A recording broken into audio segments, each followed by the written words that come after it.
De Drumika aanstudio. Sorry? De Drumika. Yeah. Okay.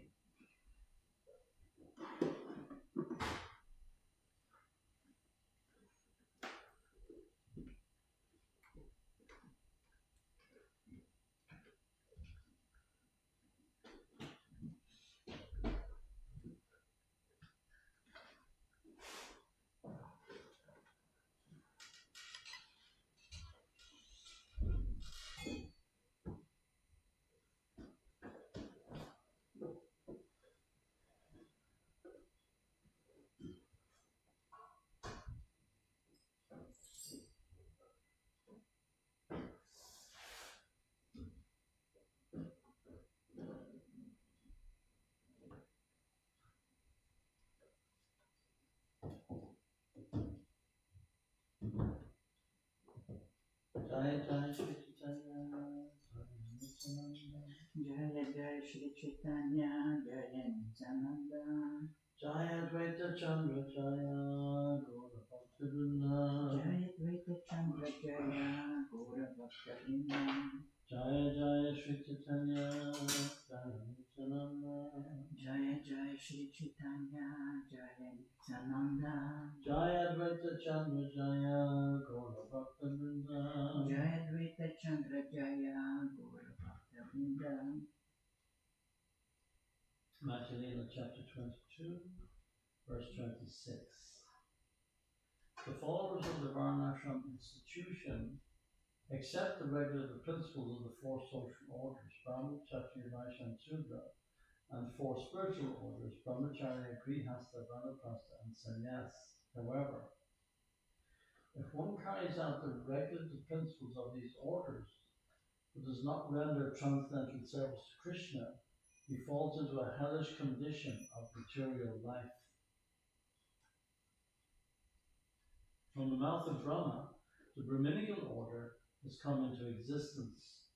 Similarly, from his arms the Kshatriyas have come, from his waist the Vaishyas have come, and from his legs the Sudras have come. These four orders and their spiritual counterparts, Brahmacharya, Grihastha, Vanaprastha, and Sannyas, combine to make human society complete. If one simply maintains an official position in the four varnas and ashrams, but does not worship the Supreme Lord Vishnu, he falls down from his puffed up position into a hellish condition. There are many philosophical speculators, jnanis, belonging to the Mayavad school, who consider themselves liberated and call themselves Narayan. But their intelligence is not purified unless they engage in Krishna's devotional service. Or Lotus Eye 1. Those who think they are liberated in this life but do not render devotional service to you must be of impure intelligence. Although they accept severe austerities and penances and rise to the spiritual position through a personal Brahman realization, they fall down again because they neglect to worship your lotus feet. This is a verse from Srimad Bhagavatam 10th Canto. Krishna is compared to sunshine and Maya is compared to darkness. Wherever there is sunshine, there cannot be darkness. As soon as one takes to Krishna consciousness, the darkness of illusion, the influence of the external energy, will immediately vanish. Purport. In Srimad Bhagavatam, 2nd Canto, it is stated, what appears to be truth without me is certainly my illusory energy, for nothing can exist without me. It is like a reflection of a real light in the shadows, for in the light there are neither shadows nor reflections. Wherever there is light, there cannot be darkness. When a living entity becomes Krishna conscious, he is immediately relieved of all material lusty desires. Lusty desires and greed are associated with rajas and tamas, passion and ignorance. When one becomes Krishna conscious, the modes of passion and darkness immediately vanish. And then the mode of goodness, sattva guna, remains. When one is situated in the mode of goodness, he can make spiritual advancement and understand things clearly. This position is not possible for everyone. When the person is Krishna conscious, he continuously hears about Krishna, thinks about him, worships him, and serves him as a devotee. If he remains in Krishna consciousness in this way, the darkness of Maya certainly will not be able to touch him. The external illusory energy of Krishna, known as Maya, is always ashamed to stand in front of Krishna, just as darkness is ashamed to remain before the sunshine. However, that Maya bewilders unfortunate people who have no intelligence. Thus, they simply boast that this material world is theirs, and that they are its enjoyers. Purpose. The entire world is bewildered because people are thinking, this is my land, America is mine, India is mine, not knowing the real value of life. People think that the material body and the land where it is produced are all in all. This is the basic principle behind nationalism, socialism, and communism. Such thinking, which simply bewilders the living being, is nothing but rascalism. It is due to the darkness of Maya. But as soon as one becomes Krishna conscious, he is immediately relieved from such misconceptions. This verse is quoted from Srimad Bhagavatam, 2nd canto. There is also another appropriate verse in the 2nd canto. What is realized as the absolute Brahman is full of unlimited bliss without grief. That is certainly the ultimate phase of the Supreme Enjoyer, the personality of Godhead. He is eternally devoid of all disturbances, fearless, completely conscious as opposed to matter, uncontaminated and without distinctions. He is the principal primeval cause of all causes and effects, in whom there is no sacrifice for fruits of activities, and in whom the illusory energy does not stand. This verse was spoken by Lord Brahma when he was questioned by the great sage Narada. Narada was surprised to see the creator of the universe meditating, and this caused him to think there might be someone greater than Lord Brahma. While answering the great sage, Narada, Lord Brahma described the position of Maya and the bewildered living entities. This verse was spoken in that connection. One is immediately freed from the clutches of Maya if he seriously and sincerely says, "My dear Lord Krishna, although I have forgotten you for many long years in the material world, today I'm surrendering unto you. I am your sincere and serious servant. Please engage me in your service. It is my vow that if one only once seriously surrenders unto me, saying, 'My dear Lord, from this day I am yours,' and prays to me for courage, I shall immediately award courage to that person, and he will always remain safe from that time on." This verse from the Ramayana, Yudhakand, was spoken by Lord Ramachandra. Due to bad association, the living entity desires material happiness, liberation, or merging into the impersonal aspect of the Lord. Or he engages in mystic yoga for material power.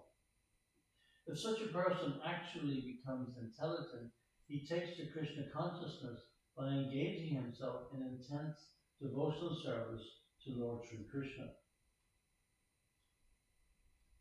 Whether one desires everything or nothing, or whether he desires to merge into the existence of the Lord, he is intelligent only if he worships Lord Krishna, the Supreme Personality of Godhead, by rendering transcendental loving service. This is a verse from Srimad Bhagavatam, 2nd canto. If those who desire material enjoyment are merging into the existence of the absolute truth, engage in the Lord's transcendental loving service, they will immediately attain shelter at Krishna's lotus feet, although they did not ask for it. Krishna is therefore very merciful. Krishna says, if one engages in my transcendental loving service, but at the same time wants the opulence of material enjoyment, he is very, very foolish. Indeed, he's just like a person who gives up ambrosia to drink poison. Since I am very intelligent, why should I give this fool material prosperity? Instead, I shall induce him to take the nectar of the shelter of my lotus feet and make him forget illusory material enjoyment. Purport. Those who are interested in material enjoyment are known as bhukti kami. One who is interested in merging into the effulgence of Brahman or perfecting the mystic yoga system is not a devotee at all. Devotees do not have such desires. However, if a karmi, jnani, or yogi somehow contacts a devotee and renders devotional service, Krishna immediately awards him love of God and gives him shelter at his lotus feet, although he may have no idea how to develop love of Krishna. If a person wants material profit from devotional service, Krishna condemns such materialistic desires. To desire material opulence while engaging in devotional service is foolish. Although the person may be foolish, Krishna, being all intelligent, engages him in his devotional service in such a way that he gradually forgets material opulence. The point is that we should not try to exchange loving service for material prosperity. If we were actually surrendered to the lotus feet of Krishna, our only desire should be to satisfy Krishna. That is pure Krishna consciousness. Surrender means not that we demand something from the Lord, but that we completely depend on his mercy. If Krishna likes, he may keep his devotee in a poverty-stricken condition. Or, if he likes, he may keep him in an opulent position. The devotee should not be concerned in either case. He should simply be very serious about trying to satisfy the Lord by rendering him service. Whenever Krishna is requested to fulfill one's desire, he undoubtedly does so.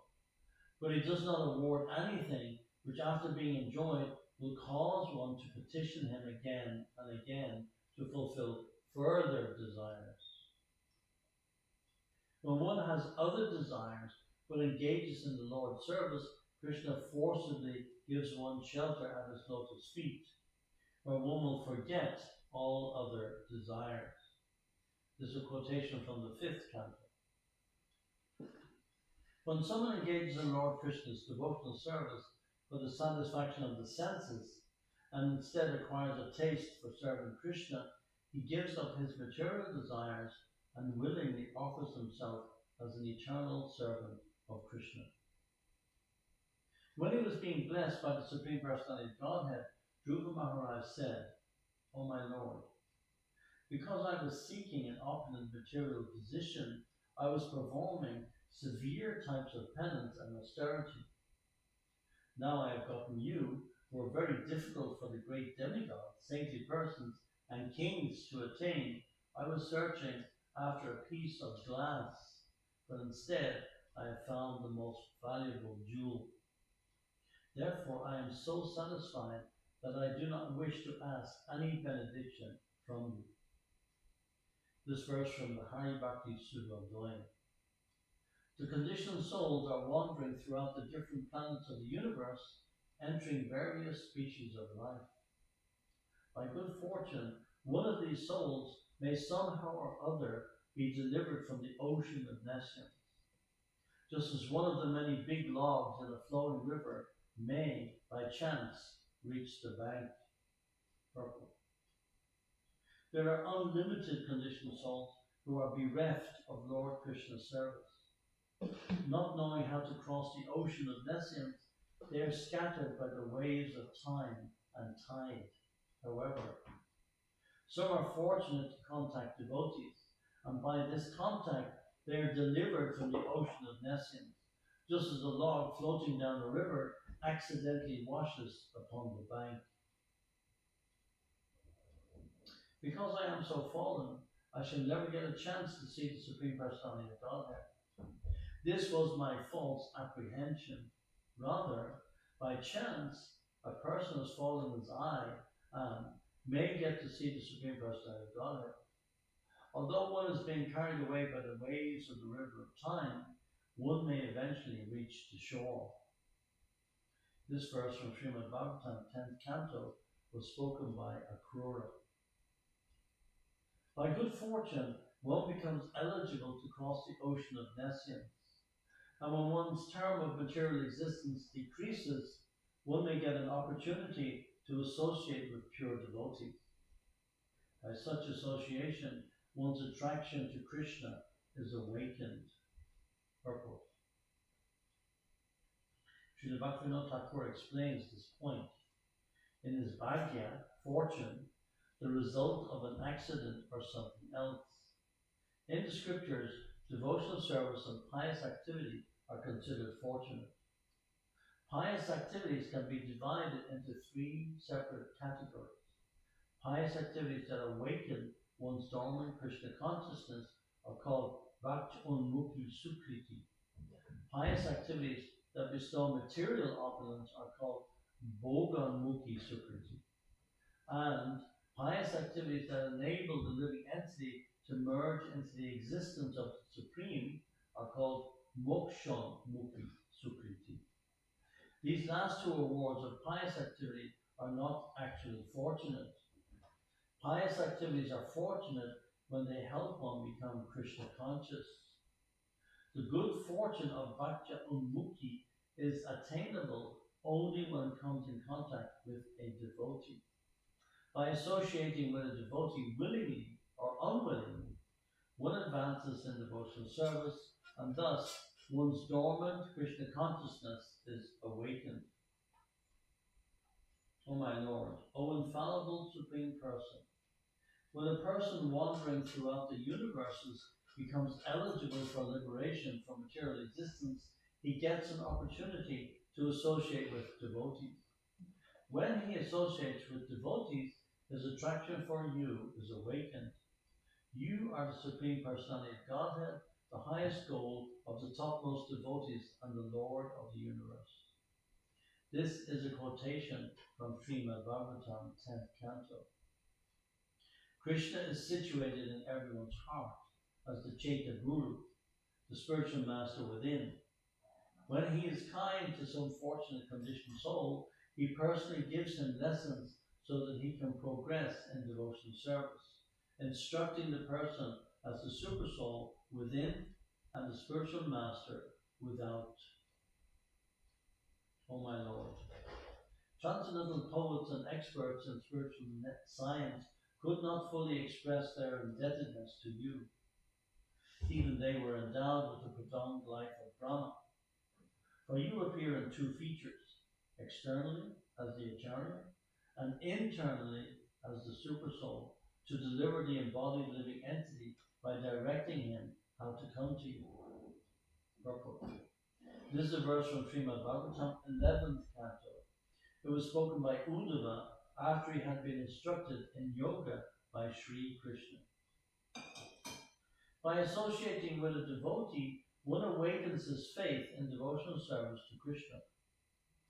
Because of devotional service, one's dormant love for Krishna awakens, and thus one's material conditioned existence comes to an end. Somehow or other, if one is attracted to talks about me, and has faith in the instructions I have set forth in Bhagavad Gita, and if one is neither falsely detached from material things, nor very much attracted to material existence, his dormant love for me will be awakened by devotional service. This verse from Srimad Bhagavatam, 11th canto, was spoken by Krishna at the time of his departure from this material world. It was spoken to Uddhava. Unless one is favored by a pure devotee, one cannot attain the platform of devotional service. To say nothing of Krishna Bhakti, one cannot be relieved from the bondage of material existence. Purport. Pious activities bring about material opulence, but one cannot acquire devotional service by any amount of material pious activity. Not by giving charity, opening big hospitals and schools, or working philanthropically.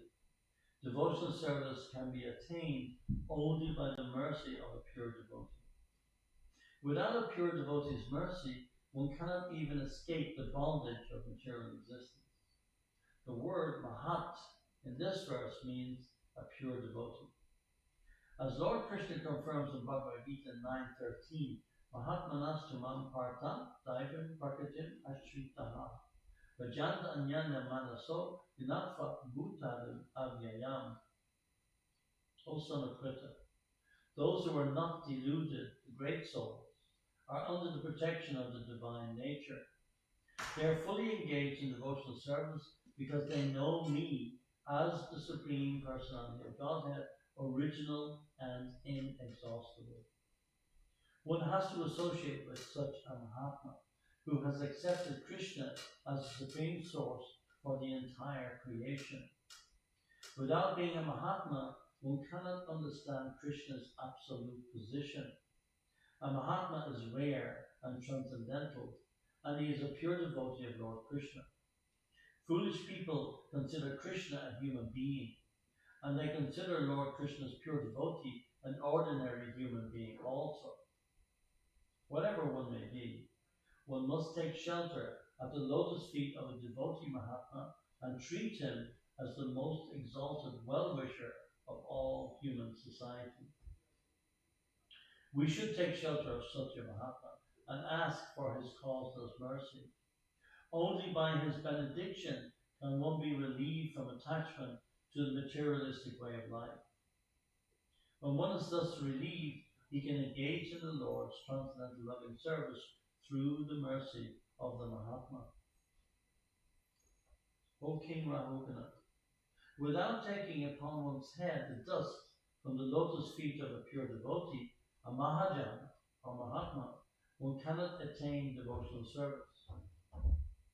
Devotional service is not possible to attain simply by undergoing severe austerities and penances, by gorgeously worshipping the deity, or by strictly following the rules and regulations of the sannyas or grihastha or ashram. Nor is it attained by studying the Vedas, submerging oneself in water, or exposing oneself to fire or scorching sunlight. Purport. This verse appears in Srimad Bhagavatam 5th canto. Jad Bharat herein tells King Rahugana how he attained the Paramahamsa stage. Maharaj Rahugana, the king of Sindhu Sovira, had asked Jad Bharat how he had attained the Paramahamsa stage. The king had called him to carry his palanquin. But when the king heard from Paramahamsa Jad Bharat about the supreme philosophy, he expressed surprise and asked Jad Bharat how he had attained such great liberation. At that time, Jad Bharat informed the king how to become detached from material attraction. Unless human society accepts the dust of the lotus feet of great Mahatmas, devotees who have nothing to do with material possessions, mankind cannot turn its attention to the lotus feet of Krishna. Those lotus feet vanquish all the unwanted, miserable conditions of material life. Purport. This verse appears in Srimad Bhagavatam 7th canto, when the great sage Narad was giving instructions to Maharaj Yudhisthira. He narrated the activities of Prahlad Maharaj. This verse was spoken by Prahlad Maharaj to his father Hiranyakashipu, the king of the demons. Prahlad Maharaj informed his father of the 9 basic processes of Bhakti Yoga, explaining that whoever takes to these processes is to be considered a highly learned scholar. Hiranyakashipu, however, did not like his son to talk about devotional service. Therefore, he immediately called Prahlad's teacher, Sangha. The teacher explained that he had not taught devotional service to Prahlad, but that the boy was naturally inclined that way. At that time, Hiranyakashipu became very angry and asked Prahlad why he had become a Vaishnava. In answer to this question, Prahlad Maharaj recited this verse to the effect that one cannot become the Lord's devotee without receiving the mercy and blessings of another devotee. The verdict of all the revealed scriptures is that by even a moment's association with a pure devotee, one can attain all success. Purport. According to astronomical calculations, a lava is 1/11th of a second. The value of a moment's association with a devotee of the Lord cannot be compared even to the attainment of the heavenly planets or liberation from matter. What to speak of worldly benedictions in the form of material prosperity, which is for those who are meant for death. Purport.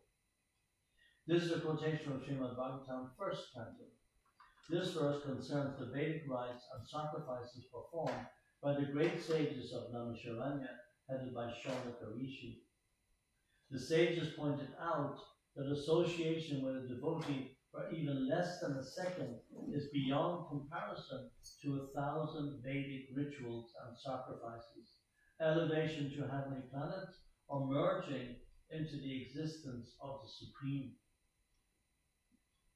Krishna is so merciful that simply by aiming his instructions at Arjuna, he has given protection to the whole world. Because you are my very dear friend, I am speaking to you my supreme instruction, the most confidential knowledge of all. Hear this from me, for it is for your benefit. Always think of me and become my devotee, worship me and offer your homage unto me. Thus you will come to me without fail. I promise you this because you are my very dear friend. Bhagavad Gita 18:64 and 65. Although Krishna previously explained the proficiency of executing Vedic rituals, performing fruitive activity as enjoined in the Vedas, practicing yoga and cultivating jnana, these last instructions are most powerful and stand above all others. If the devotee has faith in the strength of this order, he worships Lord Krishna and gives up all other activities. So we'll finish there. Continue tomorrow from text 61. Shri Chaitanya Charitamrita ki Jai. Shri Chaitanya Mahaprabhu ki Jai. Shri Prabhupada ki Jai.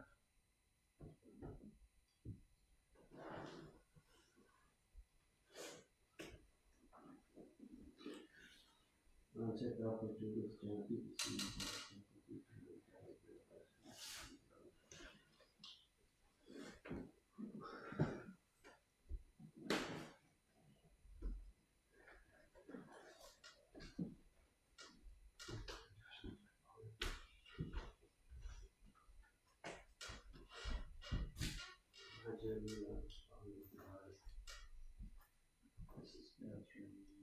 That's just what I needed to do. The process of devotion. So the previous chapter is like insane. It's unbelievable. It's Lord Chaitanya explaining, describing Lord Krishna. first up. Yeah, to you. To me. To me. Oh, it's just nectar. But that was great to hear about the association with the devotee, because I found that with I don't say Tribhuvanatha was a pure devotee, but certainly he was a devotee. Yeah, without a doubt.